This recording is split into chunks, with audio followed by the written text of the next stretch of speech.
So what's changing in recruitment right now? I think the post-COVID companies are now starting to almost revert back to how it was before COVID. I think we were starting to see a lot of it was started tracking that people were starting to find a little bit more balance in life. We're able to work from home a lot more. Obviously, COVID comes along, everyone's forced to work from home, and all of a sudden, employees were looking at that, but employers were looking at that and thinking, "Wow, this is brilliant! We're getting all these productive staff members, and we can reduce our costs because we don't need to have as many office space and all that sort of stuff." And I'm starting to see that the trend is reverting back to how it was pre-COVID, as in employers are almost losing trust in their employees. So they're wanting to bring people back They in want the to bring office. people back in the office again, yeah. And I think what you've done is you've almost created this, I don't trust you no more and I want you back in the office. And I want you to clock in and clock out 9 till 5. And people are starting to feel in that whole, well, if you don't trust me, then, I'm just going to come in and I'll just be here. But you don't want people to work like that. You want people to be productive. And people's lives haven't changed post COVID. Busy lives, whether it be picking your children up from school or having to do all the chores required to keep your house moving along. And I think what we need to be doing is trusting our employees to work well together and come into the office when they can. Value coming into the office because they're networking or meeting people, and them corridor conversations are so important. That you wouldn't maybe possibly pick up on Skype or Yes. or Teams. So it's about giving your employees the freedom to do what's right. And if they do need to come in the office, then come in the office. If they don't, then don't. It's almost like allowing them to make the decision rather than forcing those decisions. So tell me about work-life balance with talent acquisition. So I'm a big believer in there's no work-life balance. I think, do we not live to work? Do we not work? Is not work part of life? So in theory, it should be just one. It should be just, you should see it as one thing rather than two different things. And I think what I'd like clients to understand is if you've got an engaged employee, that you don't want them to have this clock in 9, finish at 5 attitude. You want them to work what they need to work. I would much rather have someone work 4 hours a day who is hugely productive than have someone who works 8 hours a day who just clocks in and clocks out and does the bare minimum. And I think it's really important that you understand that concept. Performance isn't based upon time. It's based that you should be based on their ability to perform tasks. Yes. Or do the job. And I suppose it's passion around the job as well, isn't it? Like, if you've got the wrong person, they're not going to be passionate about that. No, exactly. And I think, the best thing to do is, you will see whether someone is engaged in a job. You will see that. And these people will work hours, not because they have to. They'll work it because they love what they're doing or they enjoy what they're doing. Or they believe in the good. trend. They believe in the pattern. Yeah, exactly. They believe in what they're doing.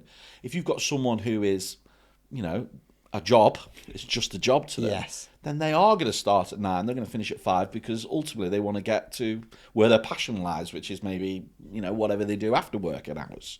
So they're not necessarily bad people to have. I'm just saying you need to have a balance of all. If you have too many of one, it's not great. It's having a balance of both. So what's good talent versus bad talent look like? Good talent, bad talent. I think we've touched on it a little bit there. Good talent for me is someone that is wanting to learn, someone who wanting to adapt, someone who's understands what you're trying to achieve, understands your why. What is it? Why is it that you are doing what you're doing? What the product you're offering. Someone who gets it, wants to be behind it, and wants to see it grow and grow with you, but ultimately is part of your journey. Yeah. It's got to be a part of your journey. I think good talent is part of the company journey. Bad talent is someone who is the anchor, is the one that is causing frustration, causing problems, potentially maybe not coming into work on time. Maybe it's maybe they're just not they're taking a lot of time off, annual sickness. Yeah. They're just not bought into the brand.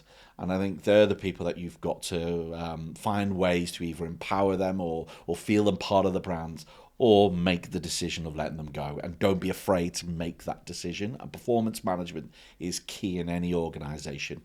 Performance management is massively, make sure you're judging everyone and assessing everyone equally. So what does a typical recruitment company do, and what do you do differently? So I've worked in a recruitment agency for the half my working life, and they offer a phenomenal service. They are experts in finding candidates. So you can imagine 9 till 5, 8 hours, 5 days a week. I am scouring CV databases, LinkedIn, all the tools available, finding talent and trying to find talent.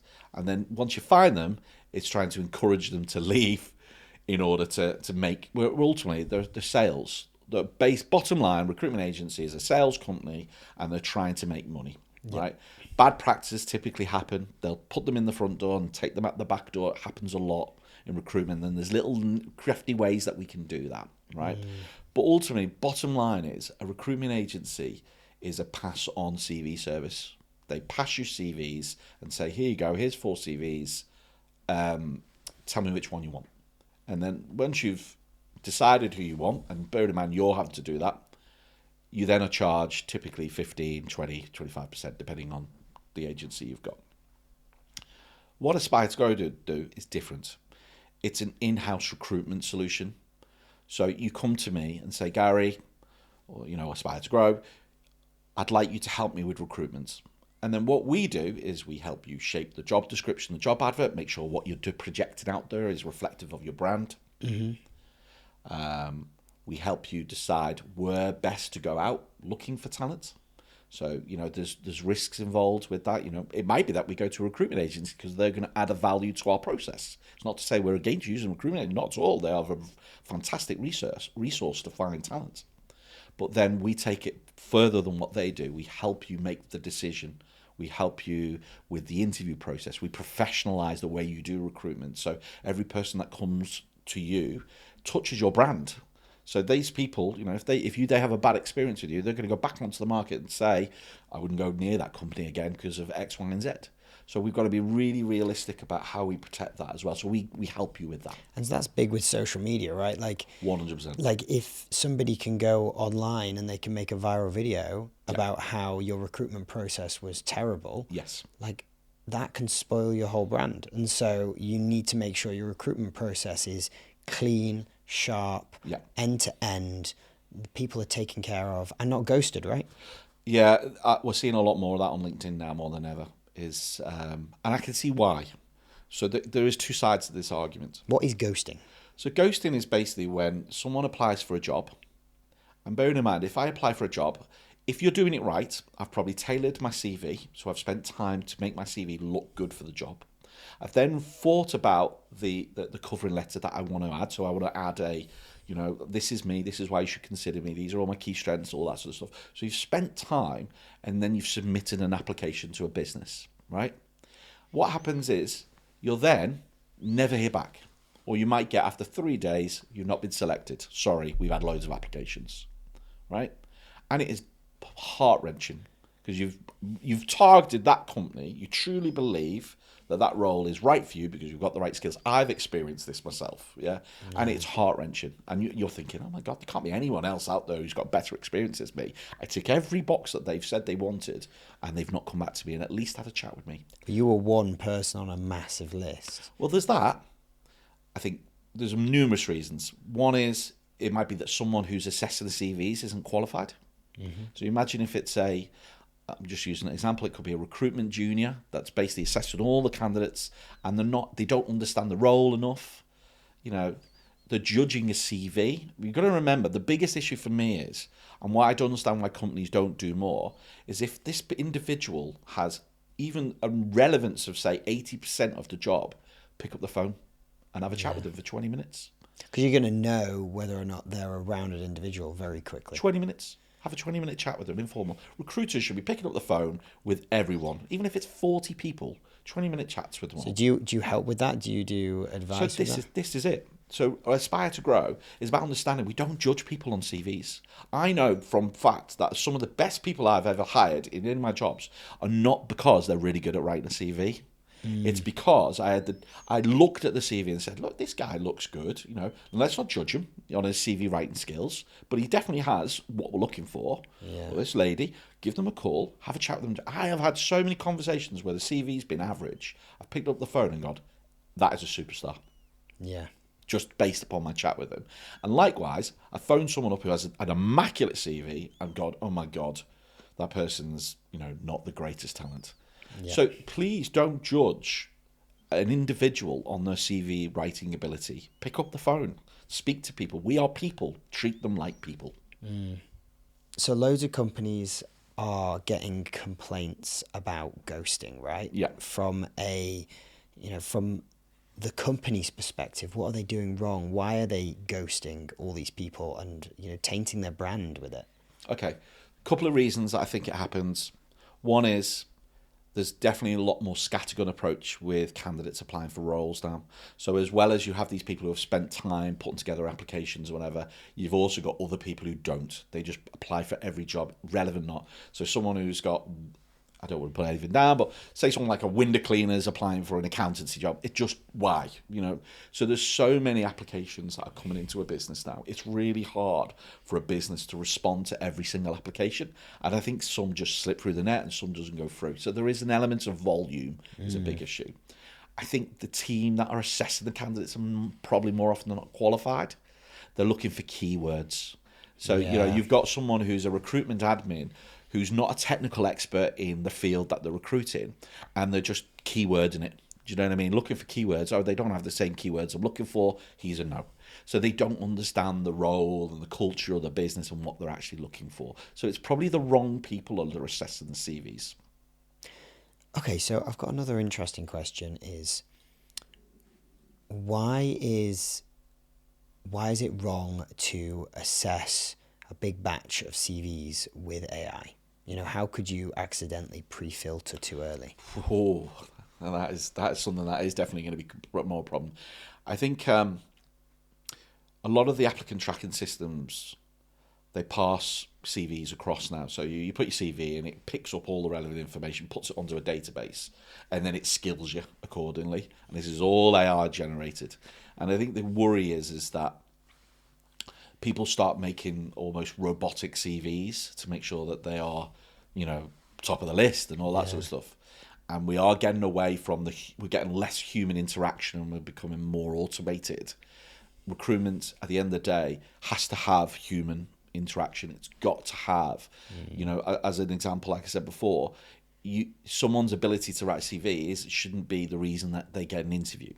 Yes. It should be based upon you having a chat with them for 20 minutes and saying, right, tell me about yourself. What is it? Why is it you want this job? What's your circumstances? All of this stuff may not necessarily be put on a CV. I mean, look, if you've got somebody who is 100% qualified, yeah, but dead behind the eyes, yeah, and you've got somebody who's 50% qualified, but they want it. Yeah. They have a passion for the company. They have a passion to learn. Yeah. And they're excited by life. Who are you going to employ? 100%. So recruit on attitude. Yes. Don't recruit on skills. You can train the skill. You can train someone to be better at a product. You can put them on a training course. There is things that we can do to help. This is why I would rather take on someone with no experience but amazing attitude than someone who's got loads of experience and is complacent. It's really important people remember that.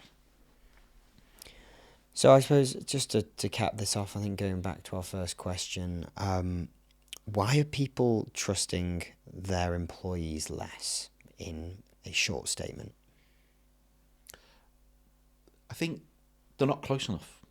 They're not close enough to the people. That it's almost like a tick box exercise now when they come to, I need to meet with them once a month. They're not actually realising the value of that meeting. Why are you meeting that once Why are a you month? meeting that You've just person? done it because that's I've got to do it because number. my company told me that I need to do it. Yeah. Or I'm doing it because everyone in the market's telling me it's the thing to do. They don't believe in it.